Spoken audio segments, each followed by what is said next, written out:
Chapter 1 का उदाहरण 7 में दिया है कि अभाज्य गुणनखंड विधि द्वारा 96 और 404 का एचसीएफ ज्ञात कीजिए और इनका एलसीएम ज्ञात कीजिए।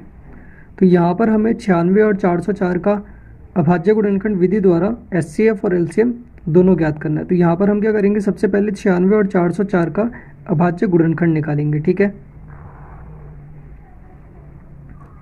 तो यहाँ पे हम 96 का अभाज्य गुणनखंड निकालेंगे और यहाँ पर 404 का, यहाँ पे हम 96 के गुणनखंड लिखेंगे और यहाँ पर हम 404 के गुणनखंड लिखेंगे। तो ये हमारा 96 का पहले हम हल करते हैं। तो ये आएगा 2 चौक 8 और 2 अट्ठे 16। 96 को अगर हम 2 से भाग करेंगे तो 48 आएगा। ठीक है, अब फिर ये 2 से कट जाएगा तो यहाँ पे 2 दूनी 4 और 2 चौक 8। ये भी 2 से कट जाएगा, 2 एकम 2, 2 दूनी 4। ये भी 2 से कट जाएगा, 2 चिंग 12। ठीक है, ये भी 2 से कट जाएगा, 2 तिया 6 और 3 से कटेगा इसलिए 3 एकम 3। तो 96 के अभाज्य गुणनखंड हो गए 2 गुणा 2 गुणा 2 गुणा 2 गुणा 2 गुणा 3। ठीक है, 2 कितनी बार है, 5 बार। तो यहाँ आ जाएगा 5 बार 2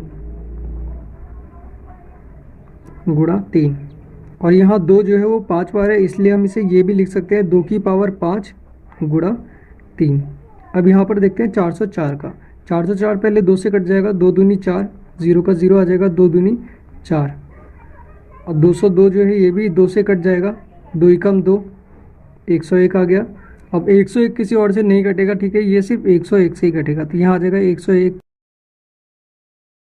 तो 404 के जो अभाज्य गुणनखंड आएंगे वो आएंगे 2 गुणा 2 गुणा 101। ठीक है, 2 गुणा 2 गुणा 101। अब यहाँ पर 2 जो है वो 2 बार है, इसलिए 2 की पावर 2 हो जाएगी गुणा 101।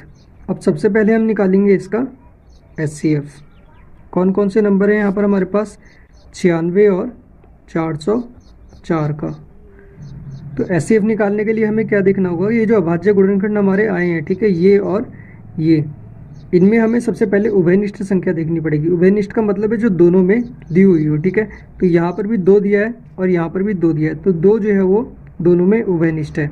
अब इन दोनों में जो कम घात वाली संख्या होगी वो इसका एचसीएफ होगा। ठीक है, यहाँ पर 2 की पावर 5 है और यहाँ पर 2 की पावर 2 है, तो यहाँ पर 2 की पावर 2 आ जाएगा। कितना हो जाएगा, 2 दूनी 4, तो 4 जो है वो इसका एचसीएफ हो जाएगा। तो एचसीएफ का मतलब होता है जो अभाज्य गुणनखंड हमें दिए हैं उसमें सबसे पहले हमें उभयनिष्ठ संख्या देखनी होती है, जो दोनों में दी हुई हो उसमें जो संख्या उभयनिष्ठ होगी उसकी सबसे कम घात जो होगी वो यहाँ पर लिखी जाती है। ठीक है, अब निकाल लेते हैं हम इसका एलसीएम। एलसीएम कौन से नंबर है, 96 और 404। तो जो उभयनिष्ठ संख्या थी, ठीक है, उभयनिष्ठ संख्या को हम नहीं लिखेंगे यहाँ पे हमें उभयनिष्ठ के अलावा जो बची वो संख्या लिखेंगे। कौन सी बची, 3 और 101। तो यहाँ लिख देंगे 3 गुणा 101।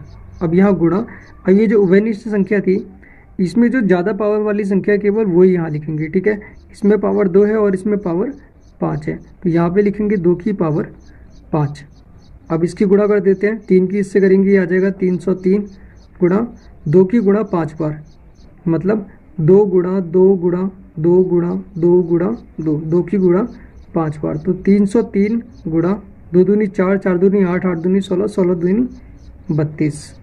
अब 303 की गुणा अगर 32 से हम करते हैं तो ये आ जाएगा 9696।